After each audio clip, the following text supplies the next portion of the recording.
suis de la nationalité guinéenne, où j'ai passé mes études, tout mon cycle scolaire. Je suis issu d'une famille pauvre. Vous avez suivi vos études jusqu'à quel niveau? Je suis licencié en relations internationales. Je veux dire, j'ai fait la diplomatie, c'est ma profession.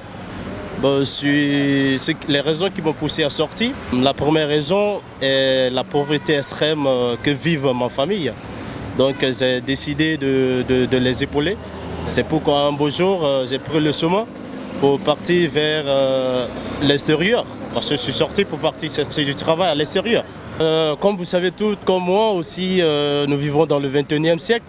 Donc l'ambition des jeunes, nos amis qui sont à l'extérieur, quand on les appelle par des coups téléphoniques, ils nous font croire qu'une fois à l'extérieur, la vie est très rose là-bas. Et quand on voit aussi leurs photos sur Facebook, sur les réseaux sociaux, nous disons, oui, concrètement, c'est vrai ce qu'ils disent. Donc c'est tout ce qui nous pousse à sortir. Et tout ce qui nous pousse à sortir. Bon, je suis quitté en Guinée, Conakry, par où j'ai passé vers Sigiri. De Sigiri, je suis entré au Mali. On est toujours en Guinée. En Guinée, toujours en Guinée, Sigiri. Je suis entré au Mali et arrivé au Mali. De là, j'ai pris le bus. Le bus, on a été coxé par des gens. On a payé des taxes. Vous voulez dire des passeurs?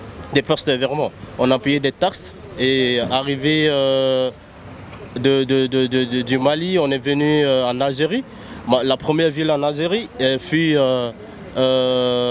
sous Timirwil.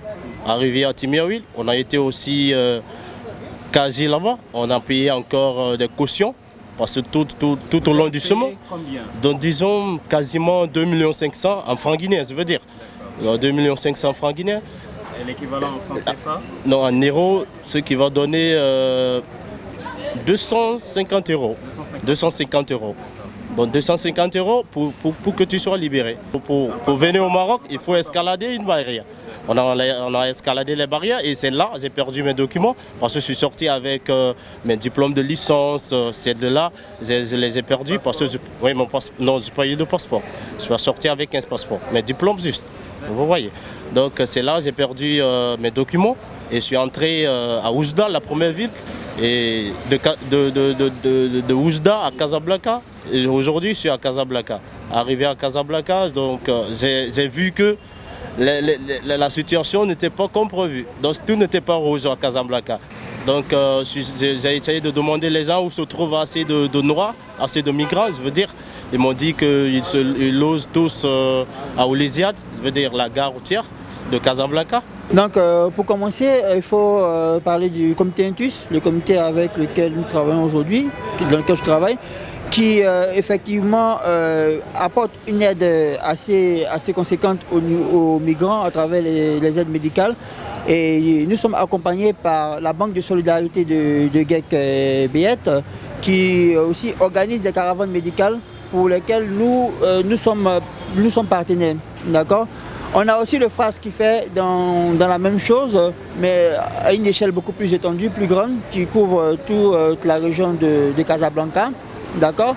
Nous avons aussi RIM Espoir qui regarde du côté des femmes, d'accord, en leur apportant l'assistance médicale, l'assistance entrepreneuriale. D'accord.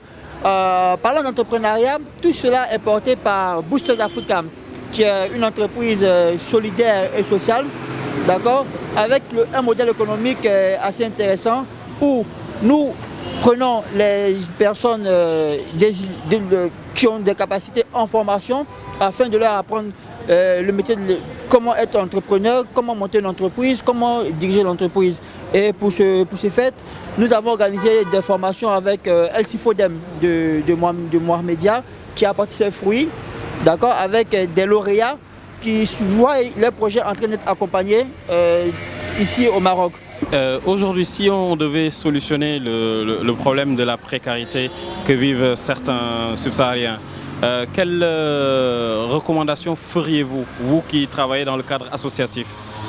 Déjà, la première recommandation, si on part de la pyramide de Maslow, c'est les besoins physiologiques. D'accord. Aujourd'hui, les jeunes aujourd'hui, ils ont besoin de se nourrir, de se vêtir, de se loger et tout cela. Nous avons assez d'endroits désaffectés ici à Casablanca que nous pourrons réhabiliter et leur donner le minimum de confort, d'accord, afin que ces jeunes-là puissent avoir déjà un toit où dormir et aussi profiter aussi de beaucoup de choses comme le surplus de nourriture, de marjane, de assima, que nous pouvons organiser un peu comme Emmaüs le fait, de manière très structurée et pouvoir donner à ces jeunes-là à manger. D'accord. Pour finir, le besoin de formation. Le besoin de formation, il faut vraiment qu'on ouvre la formation à ces jeunes indépendamment de leur pays d'origine, de leur passeport, de leur diplôme. Il faut qu'on leur donne des formations pratiques en vue de les insérer dans le milieu social. Ce qui serait un plus pour la société en termes de gain. Voilà.